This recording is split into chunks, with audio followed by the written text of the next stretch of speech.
Hello and welcome to the Space Between Ideas. I'm Blaine Gates, and welcome to chat. We got live chat open up. All right, exciting stuff. We got the live chat. So, what are you gonna do with the live chat? What are you gonna check? Okay, there. All right, I can see the live chat. Everything's good. Hmm. All right. So, what are we gonna share today? So, we just tried to upload or update all of our current stuff with payment methods, stuff like that. We got that out of the way. So, in order to really focus on the task at hand, which is like to figure out these coding tools is the best, we have to have some kind of methodology for how to measure. So, the measurement here is going to be like so. As you can see from the page, that well, we got a problem actually. So the problem is that so it says, okay, excellent cursor has confirmed that the wait, where are we? So let's get down to the current situation. Please rely these instructions to windsurf and replit respectively. I will await their confirmation and test any outputs. Remember that windsurf will likely need to perform the test execution step manually for your local terminal for windsurf project after AI confirms it has placed the files. Please be prepared for that. What is this? Here's the instructions for replete. And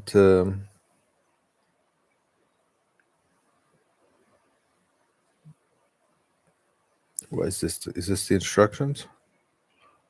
Gold standard root test.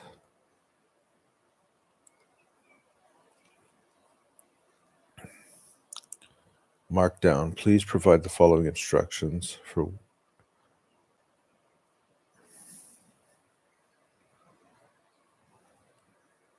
So create a bunch of code. File 2. Oh, okay, it's just decided to like reprint all of the stuff that it was doing. Okay, so we're currently on task F1.1. Now the issue is that for some reason it's decided that cursor is the gold standard. I'm not really sure why. I remember kind of having some experience with that and just kind of being like, what is going on? Problem is, I don't know anything about software development. And basically, I'm just trying to manage processes as a project manager with no real world experience in coding. And I'm relying on AI in order to get this project off the ground. So, the so we have an issue with parity, and so for example, 4, and we're on task um, F1.1, which means what I want to do here is I want to keep track of the um, the what do you call it, the credits. Wow, what's this? I got like a whole nother section over here that I've never seen before. Nah, it's the same section. Okay. All right. So you can see right now we're currently at 1 credit used. All right. So I'm gonna go back over here, and then so actually let's put this one down a little bit. So windsurf is currently on 1 credit, and replete is currently on 0.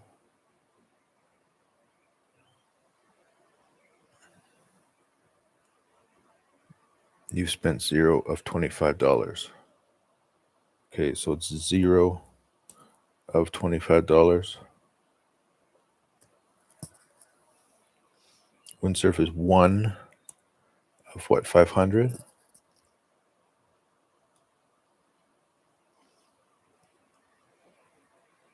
And then cursor, for some reason it says I used 2 requests. I don't remember using those 2 requests. Anyways, we got 2 of 500.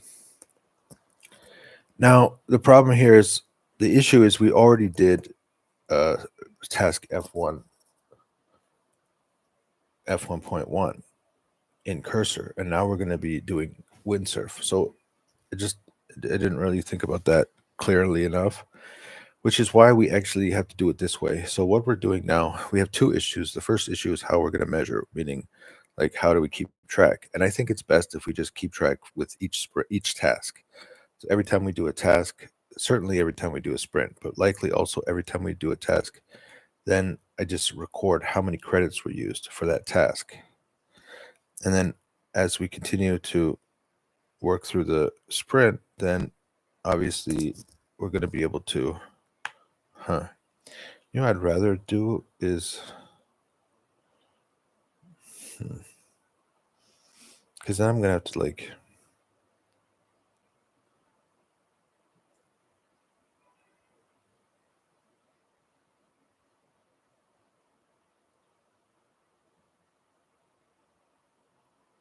I don't know. All right, it's not a problem right now, but like I want to be able to scroll more easily through, or I would like the top line to be the current. Yeah, I can't add a row above. All right, we'll just leave this like this for now. And then we might change it to like we might put it into Google Docs. Anyways, see the issue is we already did cursor. So now we're going to start using credits from windsurf and replit. Now 25, what's 2500 divided by 5? It's 500. So it's exactly the same. Because replit is it's 5 cents for every credit. So it's also 500. It's just a different way of recording it. Anyways, let's get started. I'm just going to share my whole screen because it's probably easier that way. There we go. So here's the whole entire screen. Now we're going to bring the cursor up, windsurf. I don't think I have cursor up actually. Doesn't matter because we're just going to start with, and where's my, here. Okay, so here's the instruction for windsurf.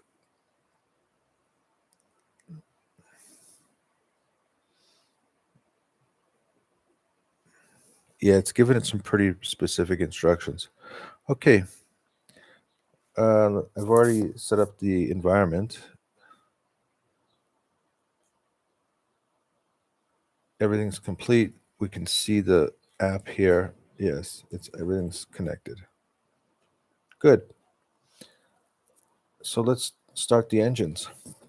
So over this month, from May 26th to June 24th, I guess, over the next 4 weeks, we're going to be continuing on this process. And the only issue is this gold standard issue, because I feel like if cursor is the gold standard, then does that somehow affect the credits that are being used? Because like, what if it's doing all of its like what do you call it? Debugging? What's it called when you're trying to figure something out? It's using cursor's credits to figure everything out to solve problems. And then once it has the solution, then it just plugs it into windsurf and replit. That means the actual process of solving problems will use more of the cursor credits.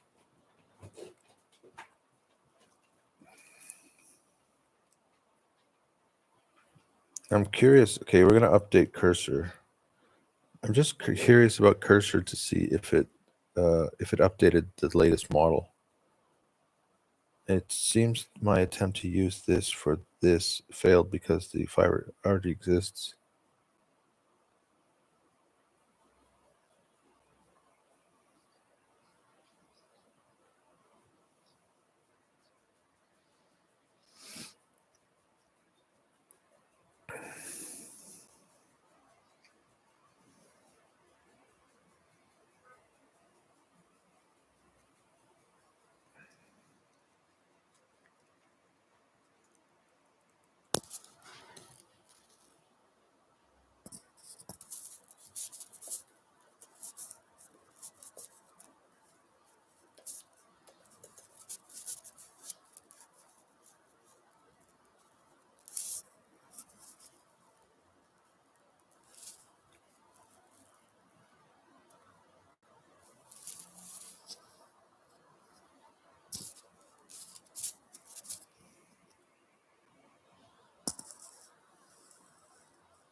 Inside this, I'll provide you with. Okay, please provide the exact content for this. It's not included with this.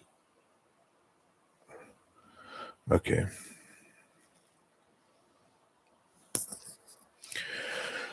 All right, so we're officially underway. I just want to check to see if it now provides this new option of Claude 4. Yes, it now has Claude. It now has Claude 4 Opus.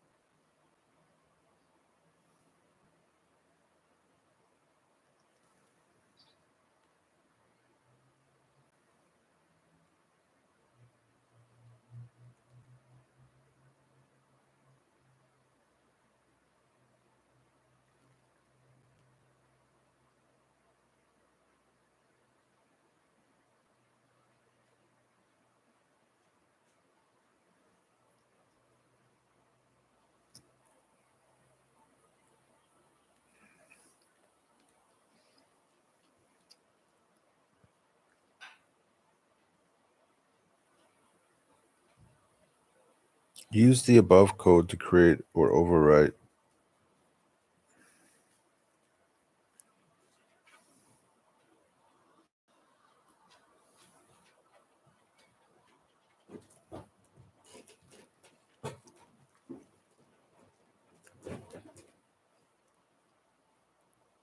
Use the above code to create or overwrite. Then, as requested before, read back and provide the first 5 lines and the last lines of both updated, which you already did, and this newly updated.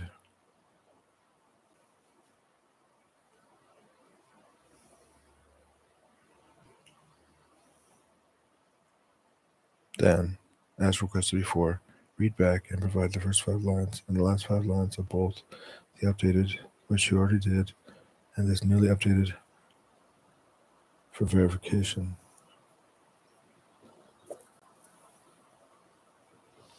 Thank you for providing the code. Step 3, create update. I will now create or update the file. With this gold standard code you just provided, it will attempt to read to if it indicates file exists. I'll use this to overwrite its content. Create the file has been successfully created. Confirmation. Now I'll read and provide the first 5 lines in both with the updated files.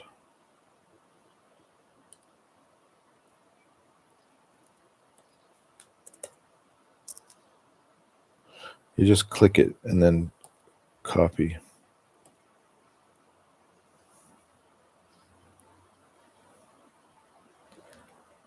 Yeah, this is actually easier. It actually gives me all 5 lines.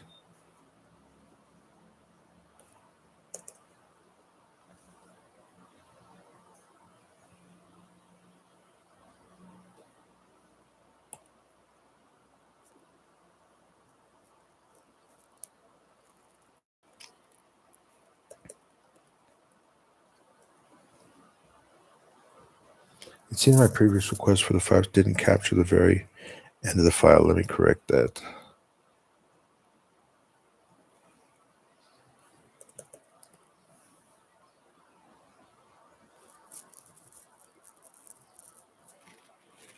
Okay.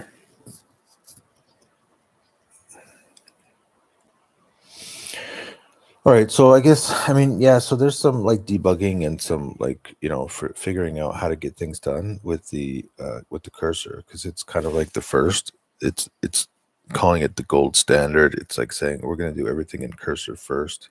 And after we figured it out in cursor, then we'll go and do the same steps with everybody else. Okay, I see the verification snippets. Match the beginning and end. Match the beginning and end. This suggests windsurf likely updated the files with the correct content. As per KD06 and our established workflow for windsurf, you will now need to manually execute the tests. Ensure that your local windsurf project is synchronized and the changes AI just made. Okay, I'm not really sure what that means. Save, accept all. Now we're going to do a terminal command.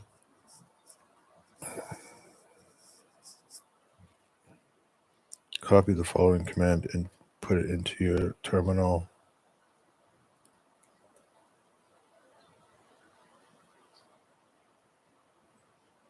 Wait for all the tests to complete, then copy the entire. Oh.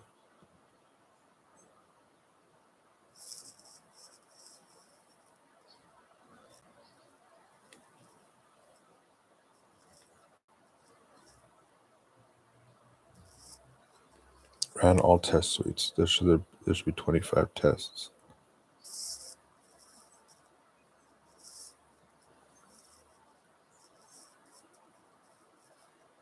History restored. Right here.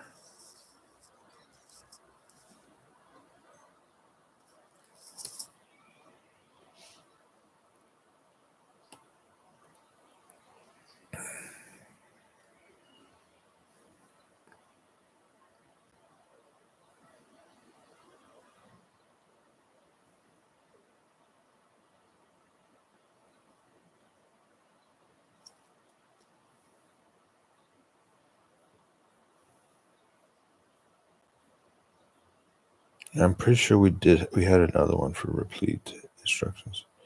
Follow instructions for replete. Hello, replete.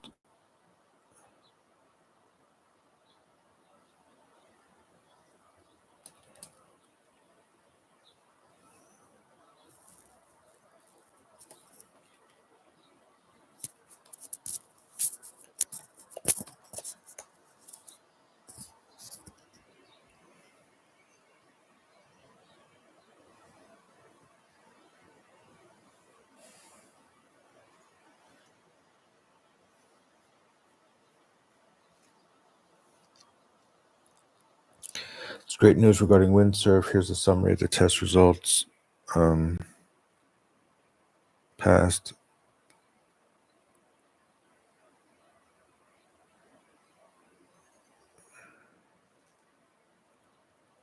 The suite continues to fail now, showing 5 test failures in windsurf. This is consistent with the ongoing issue with this Sprint 3 module. May have noted an additional specific test case failing here compared to the last one. I think we will address this in phase 3. Replete AI update. You still need to receive an update from Replete regarding its progress. Proceed to phase 3. Once Replete is synced, after Replete status for F1.1 is confirmed, and hopefully it's also successful, then we will formally log the failures of Sprint 3 objective module tests as a bug regression. Prioritize debugging these Sprint 3 test failures, likely starting with cursor environment. Thank you for running the test with windsurf. I'll help you implement this thing. Okay, nothing changed there. Nothing changed there.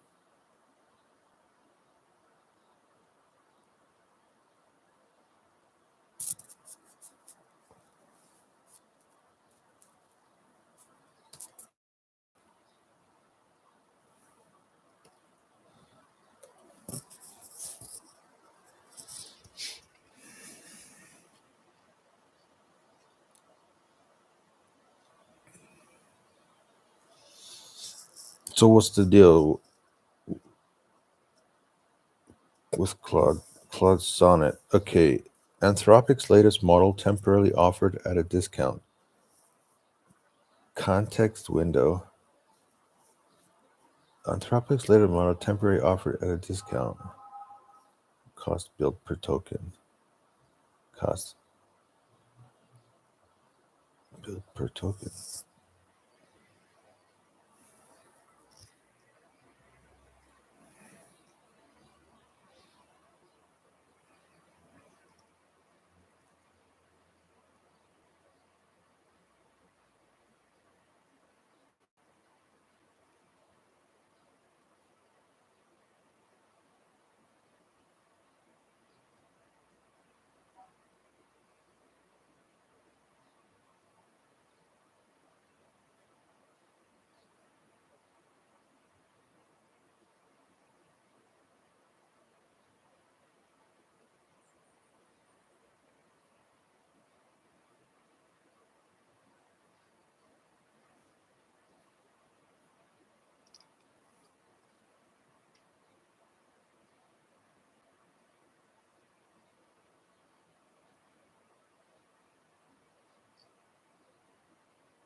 So I guess forced Klutz force on it is like the new best one.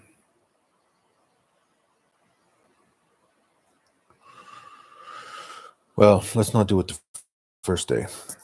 The test output shows significant issues. Let's break it down. Analysis of test output.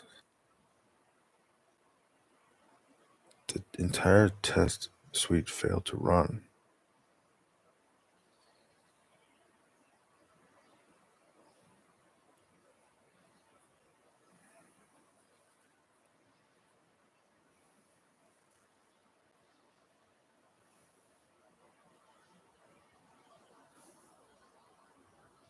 Well, I got two questions about this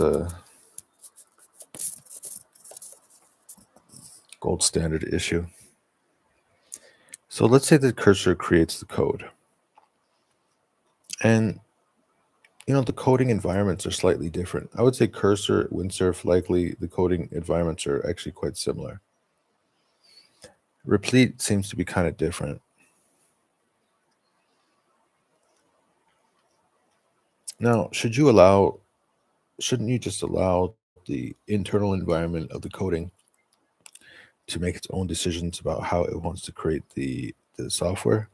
Or should you have one of the environments, as in this case, a gold standard, and then have that thing influence the decisions that are being made in other areas?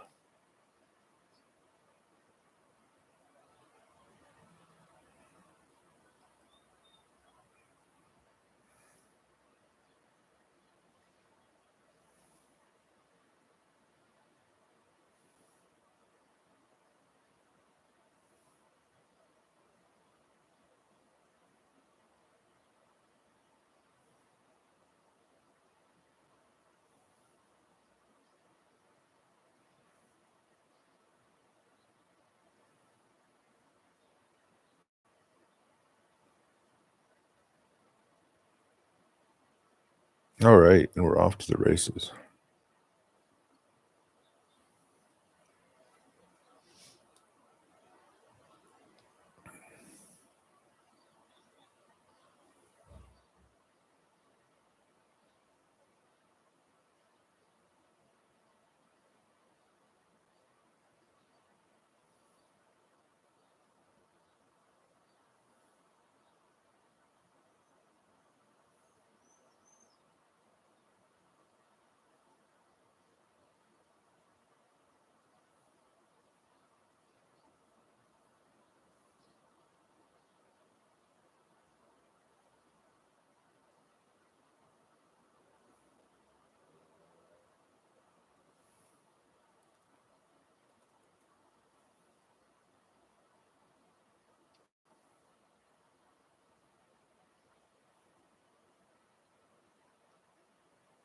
All right, what's the deal with this?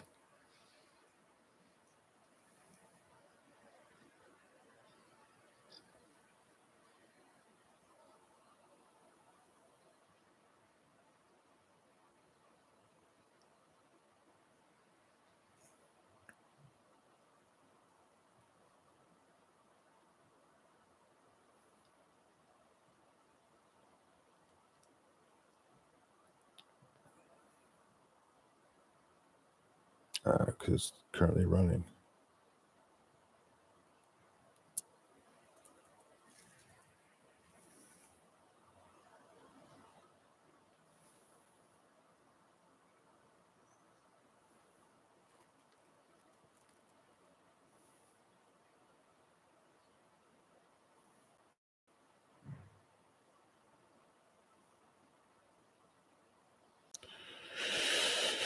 I feel like I'm always waiting for replete.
is hiding.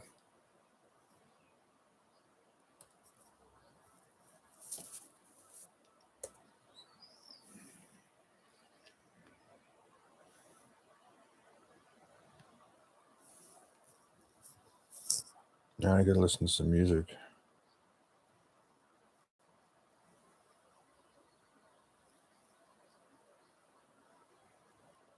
There we go. Relax.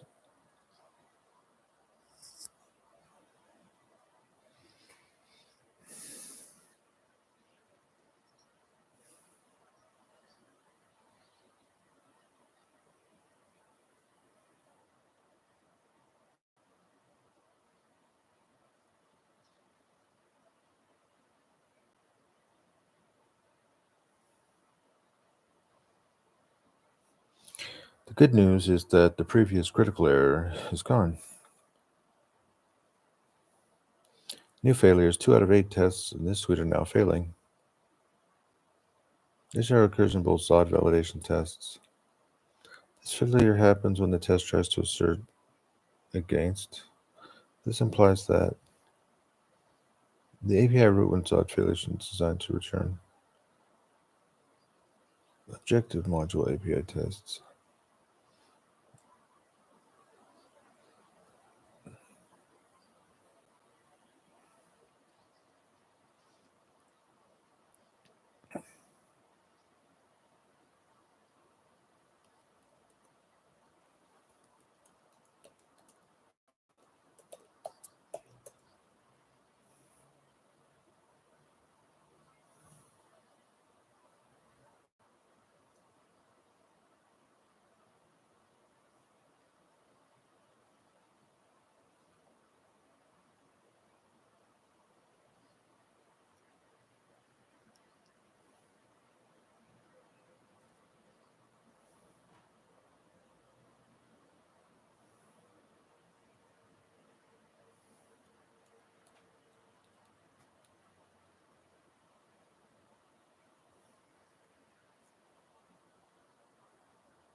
With replit now joining cursor and windsurf,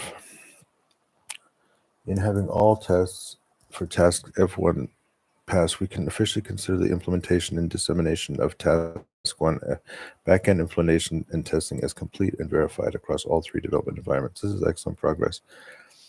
Phase 3. As per established, we'll now transition to phase 3, address other testing issues. All right, so what we do now is we're going to go to phase 3, other testing issues. We're going to go back to here. And which means, okay, now we go to cursor. It should still be at 2 requests.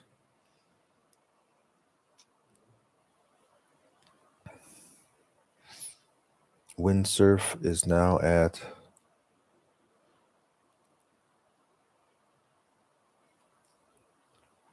3 requests.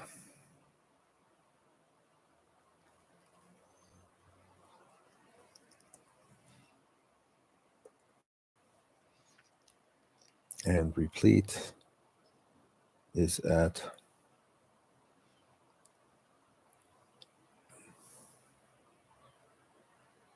10 cents. So how do you do that different? Anyways, just keep it like this. It's more simple. 0.1.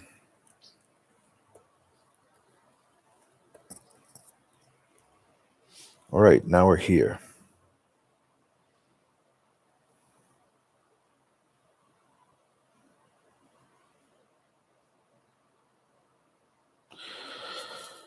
Log sprint 3 objective module failures. I'll make a note in the failures. Okay, prioritize debugging objective module. Okay.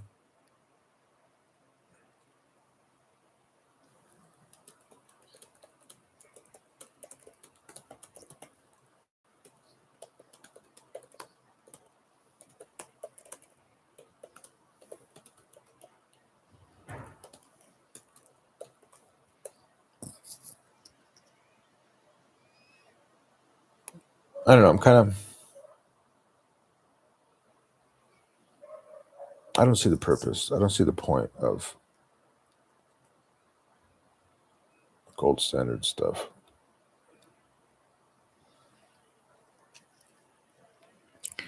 Because it's using Gemini 2.5 Pro.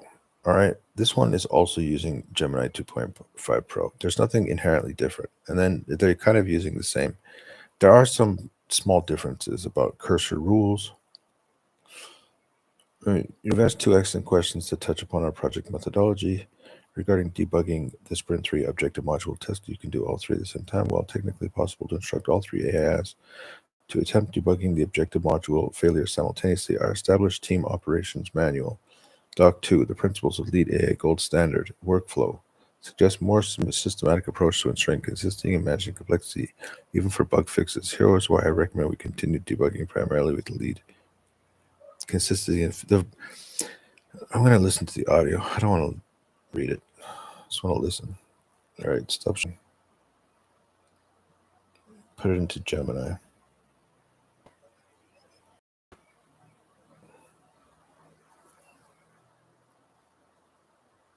No, is it black? Sorry, there's a little bit of a delay between. Yeah, it's black. Okay, so what happens when your screen goes black like this? Then you have to stop sharing. Then you have to pull the Gemini outside of the tab. So it's in a different tab. And then you can join different tab. Then it'll show you Gemini.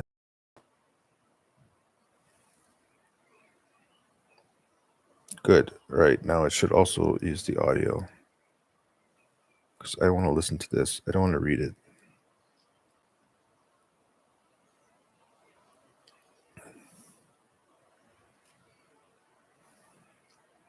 You've asked 2 excellent questions that touch upon our project methodology. 1. Regarding debugging the Sprint 3 objective module test failures. Can we do all 3 AI environments at the same time?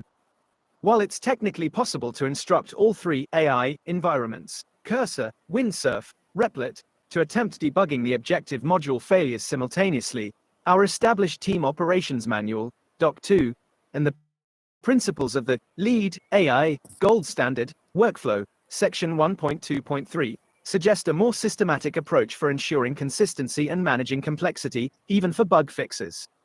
Here's why I recommend we continue to debug primarily with the lead AI cursor.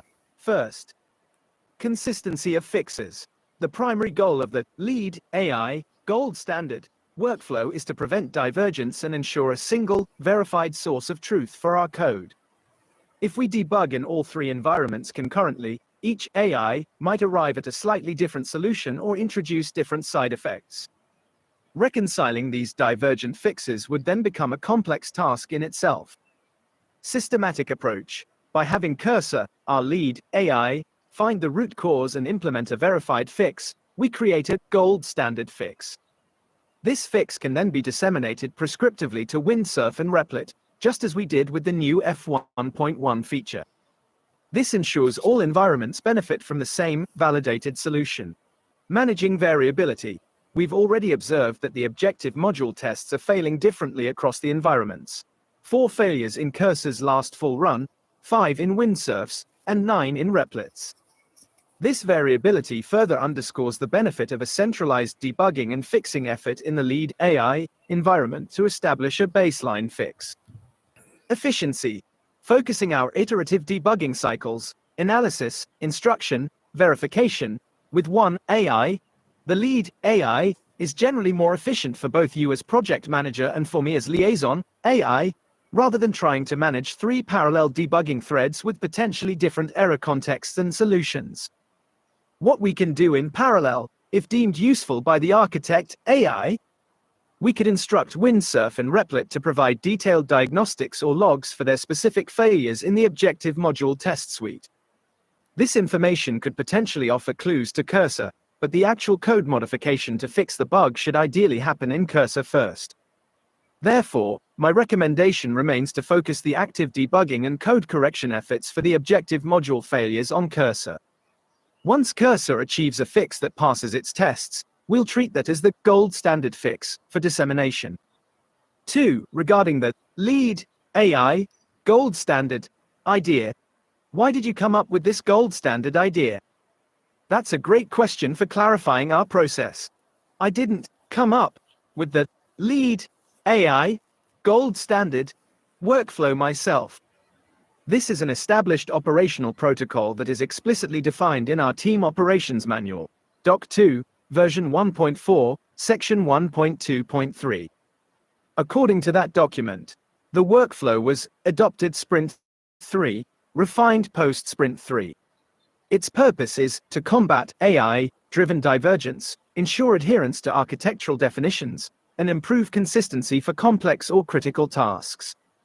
It's particularly recommended for foundational architectural elements like new data models, API contracts, shared utilities, and, by extension, for ensuring fixes to such components are applied consistently.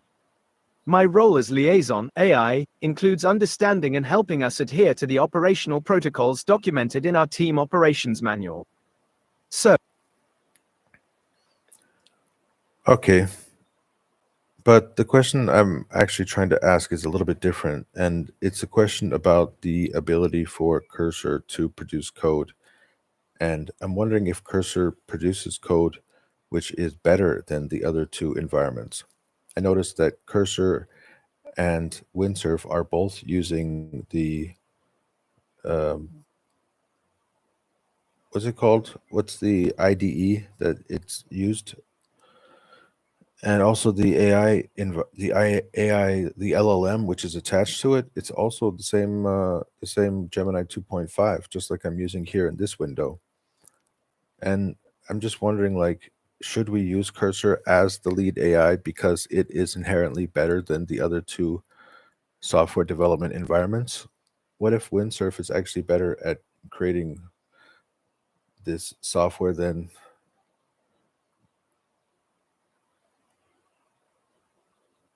Okay, anyways.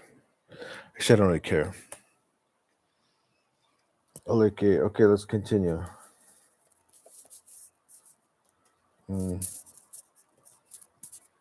Either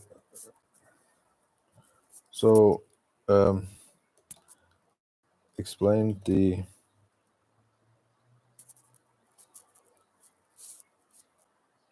task to architect and ask for a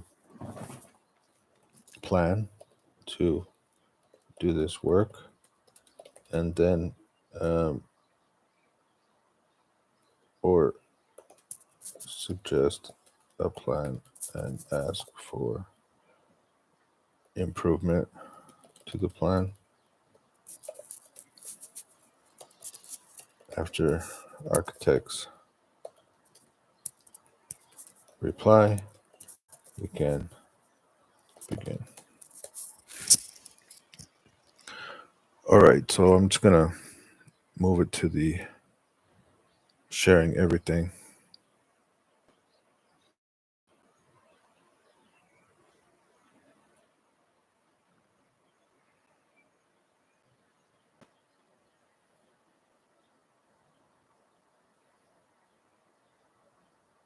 All right, good. Now, if you're new to the game, The way I do software development is a little bit different because I have zero understanding of software development.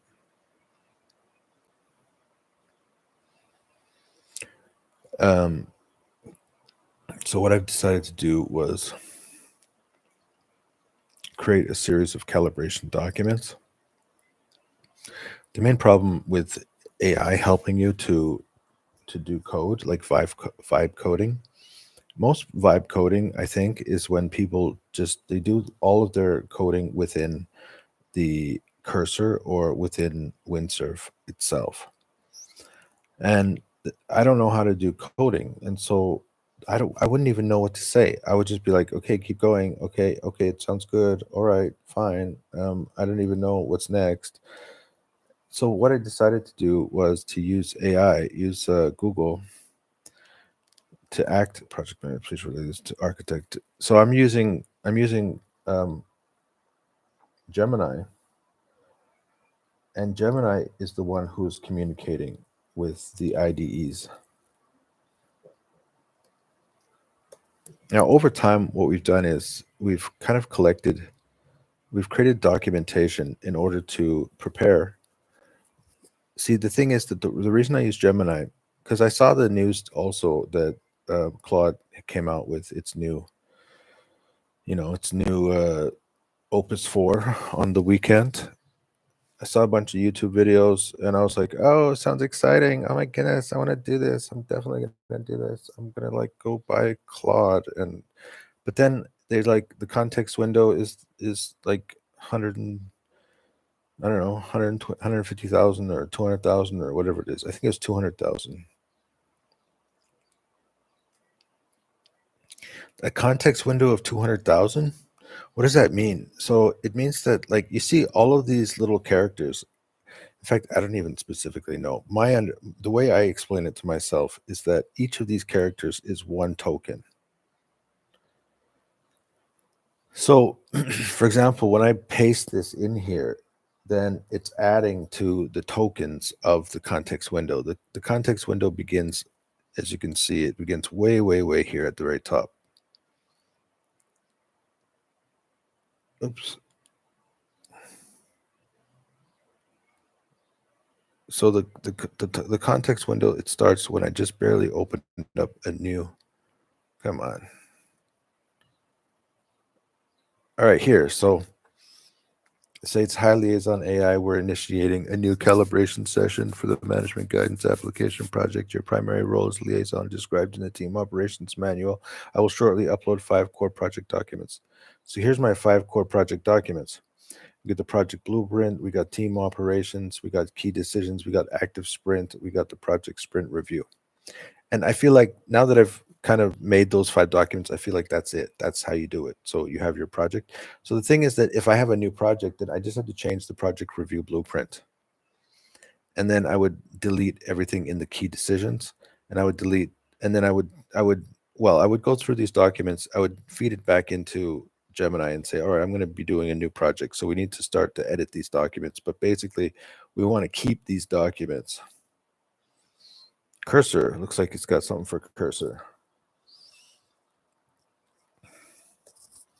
So that's what I do is we've over time we've developed these key documents. We have one document that explains what's going on in the project. We got then the next document explains like I have two different agents. You can see this one right now is called Architect 3.2. And this one is called Liaison 3.2. So that's the current version. Now, once we get to the 1 million token context window, then this window is going to start to forget our calibration documents that we uploaded at the very beginning. So that's why I'm using Gemini, because I mean, maybe it's not as good at coding, but the thing is that it's probably good enough. I mean, what's the main difference? I don't know what the main difference is. So on the one hand, on the right hand side, we got one AI who understands what's going on with all of these tasks and has some idea of how this all works, and then it creates the prompt for Cursor. And then Cursor is also using Gemini 2.5 Pro, so it should be speaking a similar language. So in this sense, the cursor is actually just kind of like, it's just like I was telling you guys before, it's like a light bulb, it's like a machine which is connecting to the LLM. So we're connecting to the LLM with the benefit of cursor, and cursor is providing a context window for how to solve this specific problem. And then over here we have Gemini, who's producing a different context window for solving a slightly different problem. And they're working together to solve this problem together. We'll start by refreshing the tests in environment and handler for okay.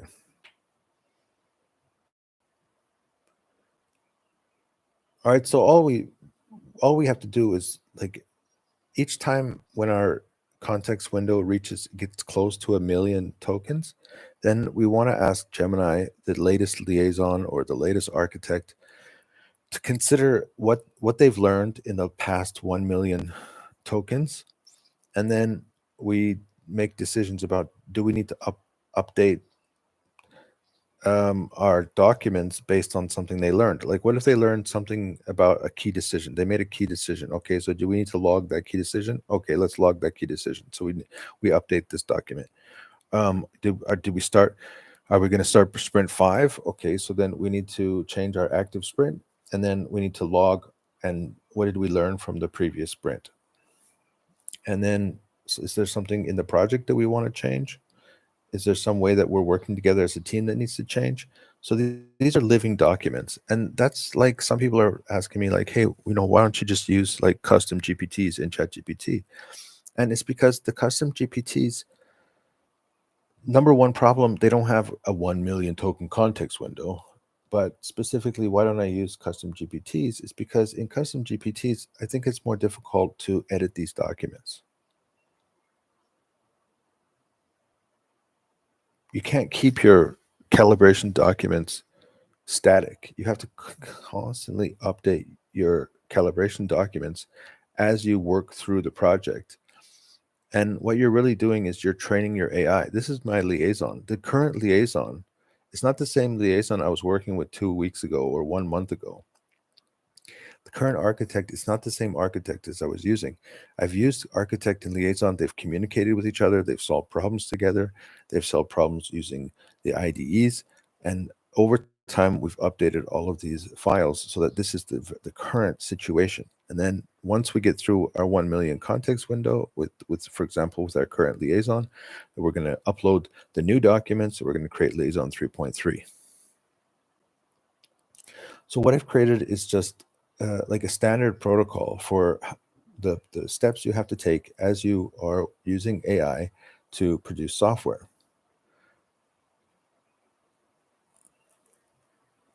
And mostly what I just do is copy and paste.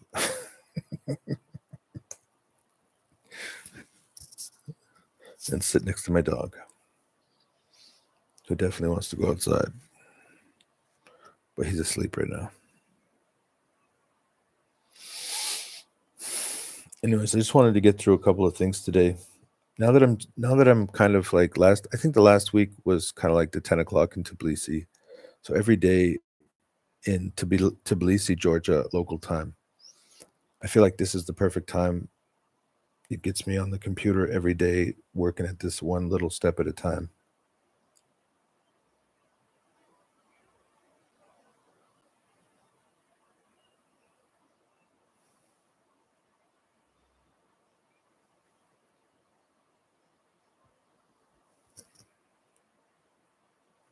What?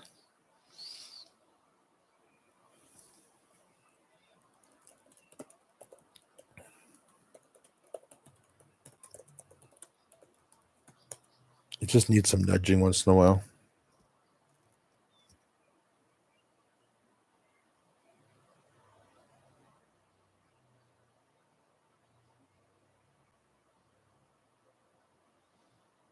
Let's get the final gold standard. Objective module file cursor.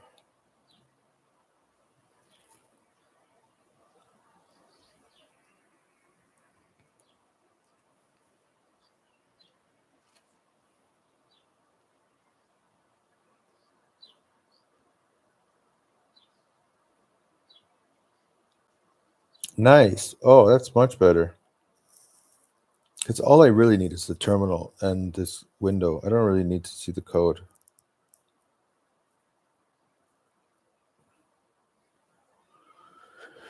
Can I do the same with this one?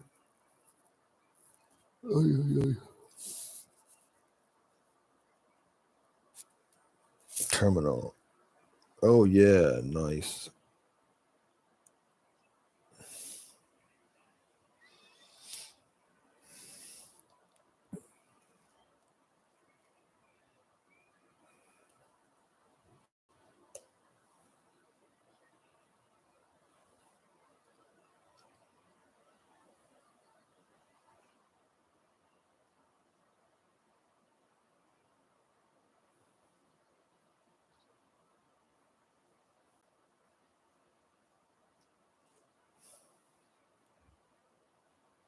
So it looks like it's going back, and in the past there's some stuff missing.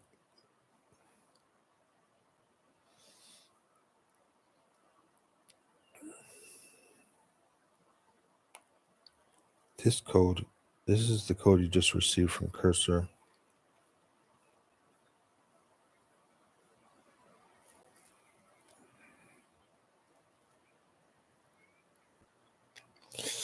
Now this is using huge amounts of context, of token context window. I don't know, maybe I don't really need it to do this kind of thing.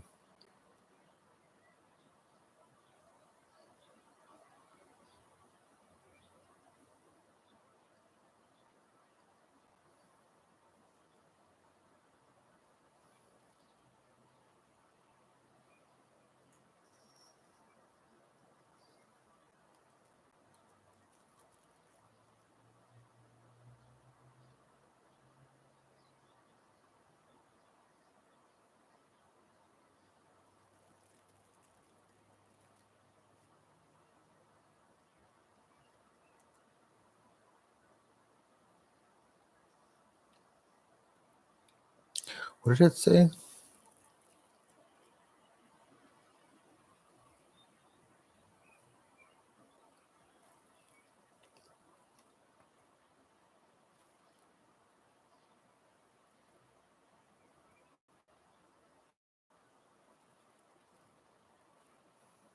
The gold standard code for this objective module is the large transcript code block provided just before the instructions for windsurf.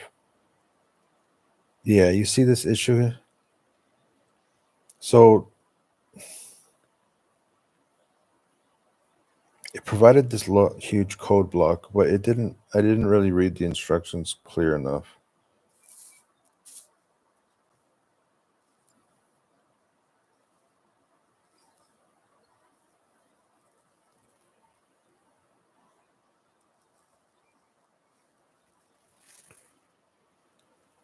And it says could you please provide the code? Okay, good. So in this case, it actually requested the code.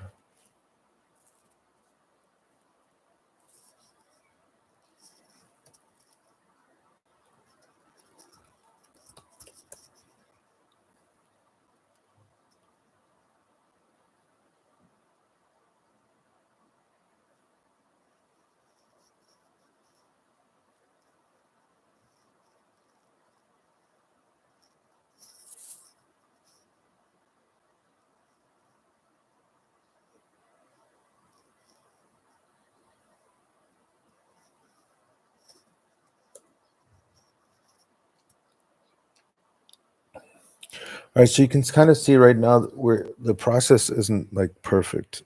The prompts aren't coming out perfect.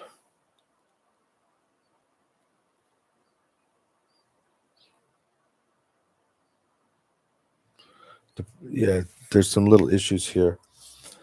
Now, based on the issues that we're getting, eventually what we're going to do is uh, when after this process, we can actually talk to Liaison and say, hey, look, this process isn't really going that smooth, and here are some things that we could do to improve the process. Or we could say, hey, look, the process isn't going smooth. I noticed some issues with like how you're creating prompts and when I'm supposed to paste code or things like that. Okay, so you've proven this. Completely overwrite the existing test file with the correct version.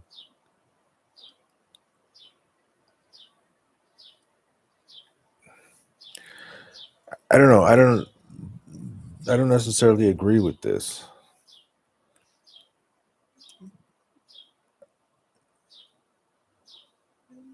Because each of the environments is going to have different decoding methods and different ways of creating the code. So why are we like making all of the code exactly the same and having three versions of the same code with three different applications? But then on the other side, it's like, well,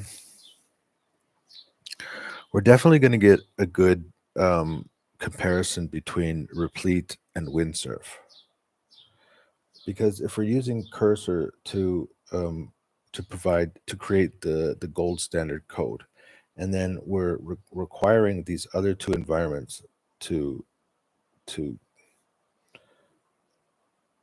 make changes based on those improvements, then we're going to be able to have a direct head-to-head competition of windsurf against replit, because they're doing the same job. Cursor is doing a slightly different job, so we can't actually have like a direct competition between cursor and these other two. They're doing different types of work. But once cursor produces the gold standard, and then basically our job is like, how well do these other environments follow the instructions of Gemini and cursor in order to improve their code and get everything on standard. Which I think maybe that's a better way to do this, because my original thought was like, okay, so I'm gonna have three environments, and then eventually I'm gonna delete one. No, eventually I'm going to use one. I'm going to focus on using one. But I don't think that's actually the best idea.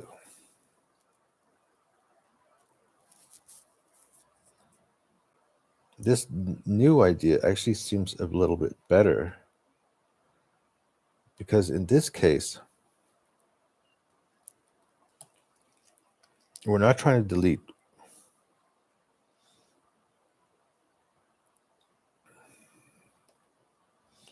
two systems. We're only trying to delete one system.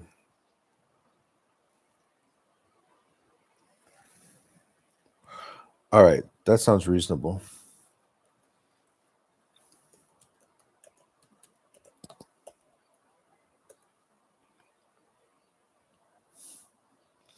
All right, so for this month, our goal is to delete replit or windsurf. And there's two good reasons. Oh, sorry. There's two good reasons for that. First reason is I think windsurf and cursor are very, very similar. The second reason is windsurf and cursor. Well, windsurf is owned now by ChatGPT, so it should get a pretty good. It should be, it should be up to cursor's level ASAP.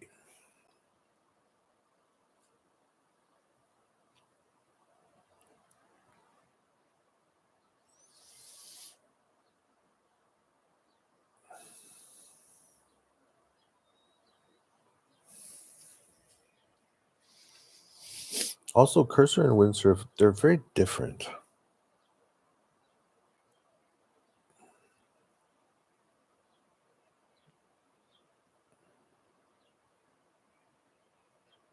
What the heck just happened?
Wish there was an easier way to just like click a button and then it will take me to the previous terminal command.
Oh, this is enough.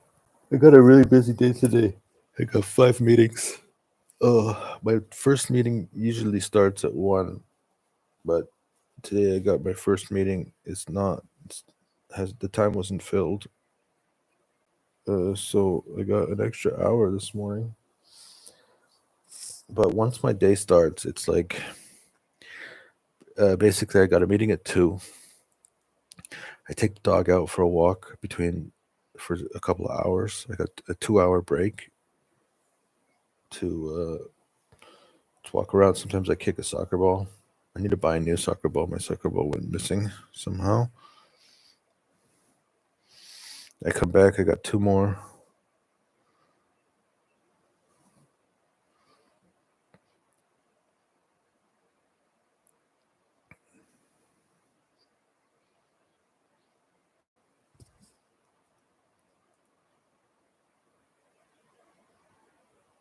Hmm?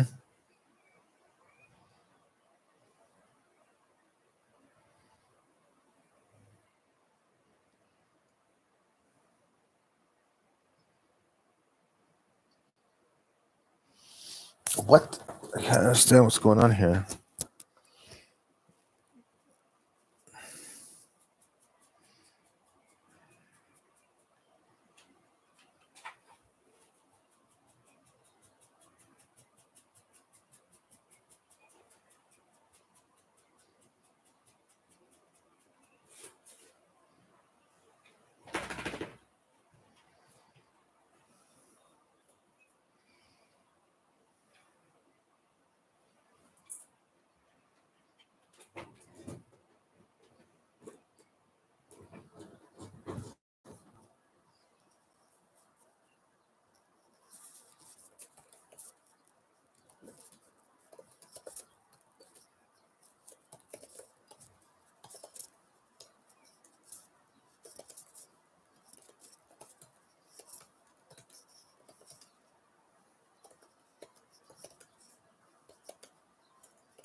Everything's in slow motion right now.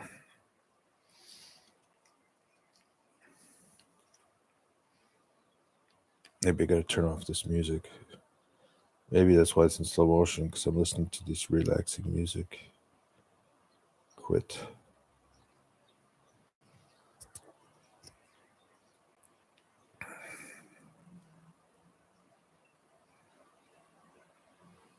Cursor.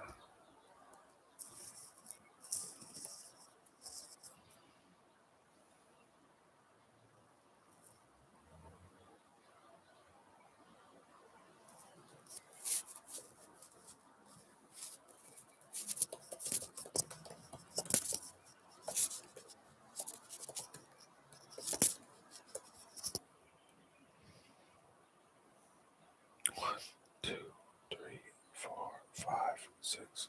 7, 8, 9, 10, 11, 12, 13, 14. Yeah, it's way too slow. Oh, my dog thinks we're going outside soon, or at least he really wants to go outside soon.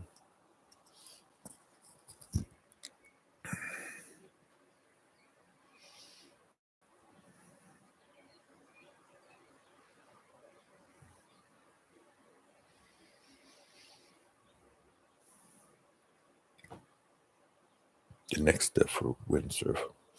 Oh, excuse me. I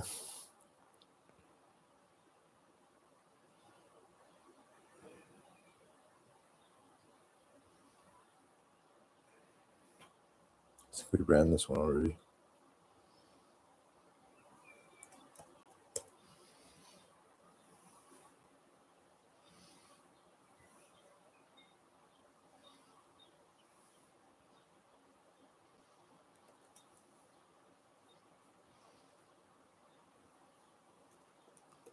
I feel like it has it. I feel like it does better if you like specifically name things. I think it can guess where the information is coming from, but I just noticed that if I'm more explicit with writing down who's telling me what, it does a little bit better.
Windsurf.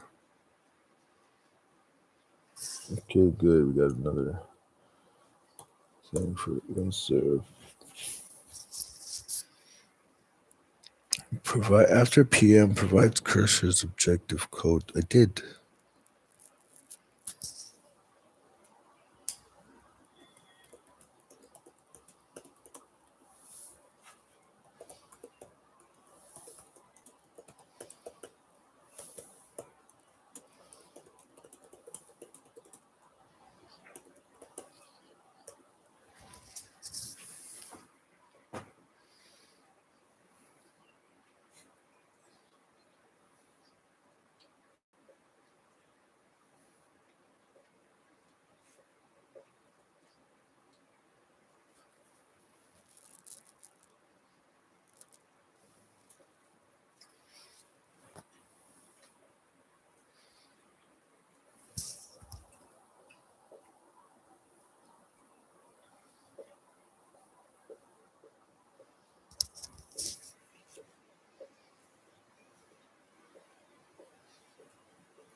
So maybe one possible way to think about this is just to be just a little more clear. Since I'm doing 3 development environments at the same time, I don't know. I get like I've had ups and downs. Like when I first started doing this project, Gemini was just like it could just handle everything I threw at it all the time, no problem. So now it's like okay, so I gave replit this prompt.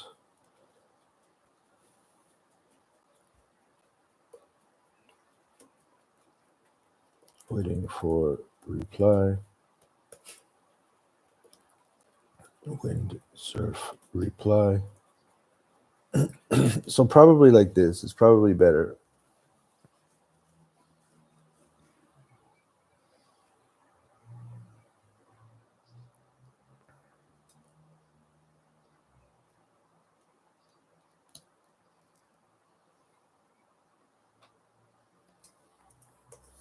What did it say?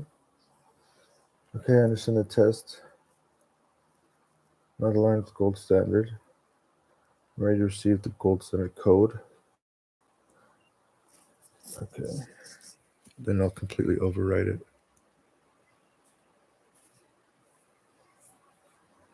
We're waiting for replit's response.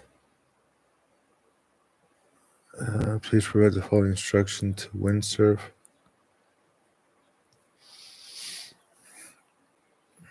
All right, so this context window currently has this file. It has all the content from Cursor. If we create a new liaison AI,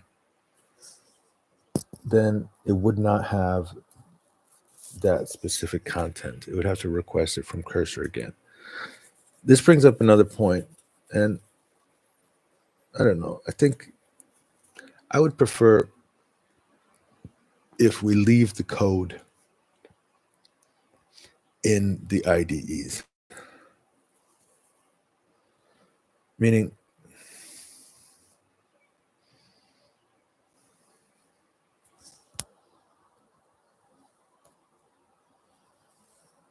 the person, okay, hold on.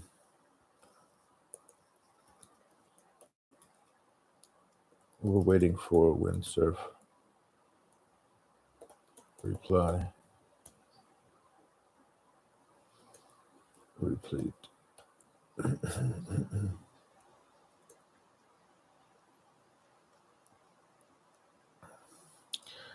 I don't want to start uploading a bunch of code to my calibration documents. Calibration documents for liaison and architect are not meant to save code. They're just meant to help the IDEs, which I use for saving code.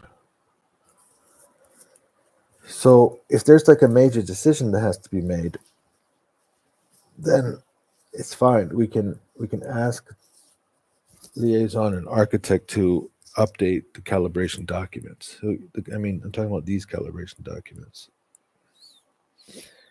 So we have key decisions in here, and we have some information about the sprints. But this sprint information it's not about saving the actual code. It's only about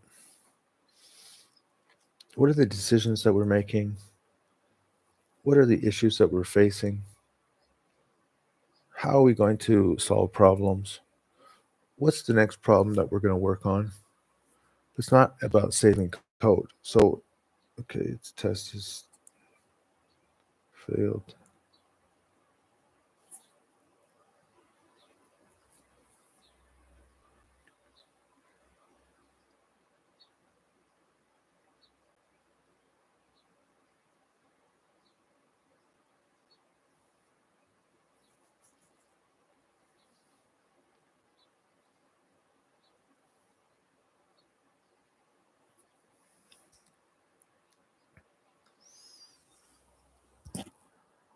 So currently, my liaison has a lot of context, very specific context about the very specific problems that we're facing, and it has a whole bunch of code that it saved.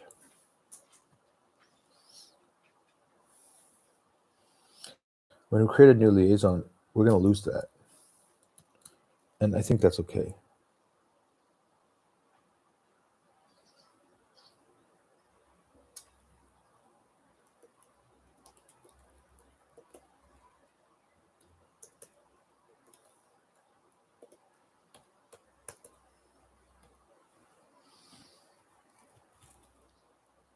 Do you even give this code?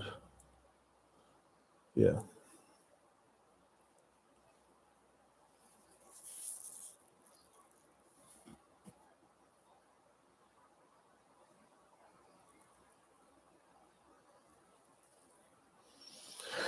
So I'm just going to go back and forth a little bit. There's nothing really interesting right now. like just different parts of the day. I'm going to keep working with these until we get through it. And then once I've finished everything, then I'll update how many tokens each of the IDEs used. And once we get the token update, then I'll be able to add it to here. After I add it to here, probably we're going to start the next task. So probably next time I see you will be tomorrow, and the name of the video will be Sprint 4 Task F1.2, I suppose. But I need to take a break. The dog needs to go outside. And yeah, I'm done.